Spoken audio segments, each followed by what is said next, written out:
जय श्री श्याम दोस्तों, आस्तिक कहानियों में आपका स्वागत है। आज हम आपको कथा सुनाएंगे। शिव महापुराण में रुद्र संहिता में मेना को प्रत्यक्ष दर्शन देकर शिवा देवी का उन्हें अभीष्ट वरदान से संतुष्ट करना तथा मैना से मैनाक का जन्म। ओम नमः शिवाय। अगर आपको ये कथा पसंद आए तो कृपया करके इसे लाइक करना और शेयर करना। नारद जी ने पूछा, पिताजी, जब देवी दुर्गा अंतर्ध्यान हो गई और देवगण अपने अपने धाम को चले गए, उसके बाद क्या हुआ?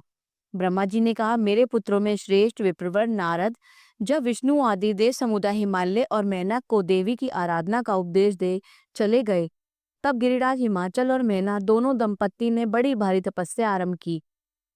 वे दिन रात शंभु और शिवा का चिंतन करते हुए भक्ति युक्त चित्त से नित्य उनकी सम्यक रीति से आराधना करने लगे।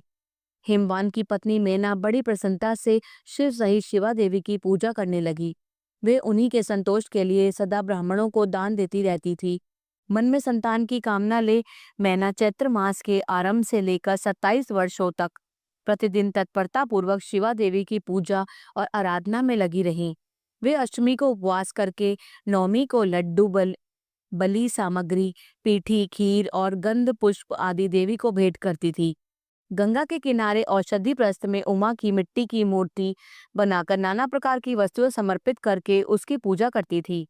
मैना देवी कभी निराहार रहती, कभी व्रत के नियमों का पालन करती, कभी जल पीकर रहती और कभी हवा पीकर रह जाती। विशुद्ध तेज से दमकती हुई दीप्तिमती मैना ने प्रेम पूर्वक शिवा में चित्त लगाए और 27 वर्ष व्यतीत कर दिए। 27 वर्ष पूरे होने पर जगन्मयी शंकर कामिनी जगदम्बा उमा अत्यंत प्रसन्न हुई। मैना के उत्तम भक्ति से संतुष्ट होवे परमेश्वरी देवी उन पर अनुग्रह करने के लिए उनके सामने प्रकट हुई।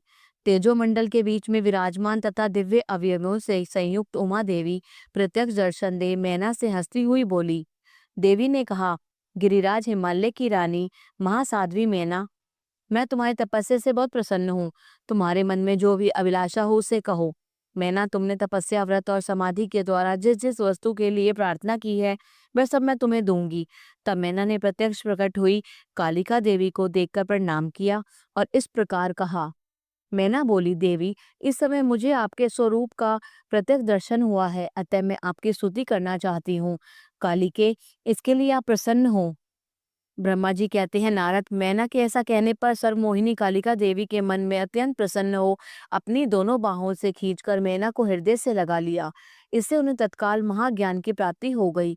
फिर तो मैना देवी प्रिय वचनों द्वारा भक्ति भाव से अपने सामने खड़ी हुई कालिका की